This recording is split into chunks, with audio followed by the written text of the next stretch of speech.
Привет! Вот решил снять видео, почему свистит ремень. Вот ремень свистят не только от того, что он старый, но и когда мы едем по гравийной дороге, да и вообще камушки попадают мелкие. Вот я уже почистил, вот при помощи такого шила трехгранно заточенного. Вот вытащил такие большие камни, которые иногда бывает даже и трудно шилом вытащить отсюда. Они скользят по шкиву. Вот, поэтому трение меньше и начинается проскальзывание.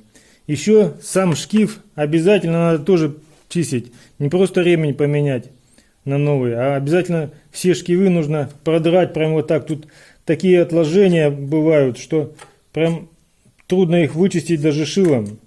Вот. Ну и потом, когда вы все это сделаете, нужно обработать вот таким кондиционером для ременных передач.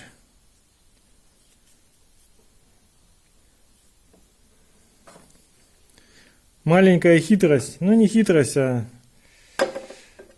полезное дело. Я вот тоже натягиваешь его, а он все равно свистит. Особенно, который ремень на генератор, на кондиционер идет. Когда кондиционер включаешь, проскальзывание начинается. Ну вот, все на этом. Всем удачи, пока.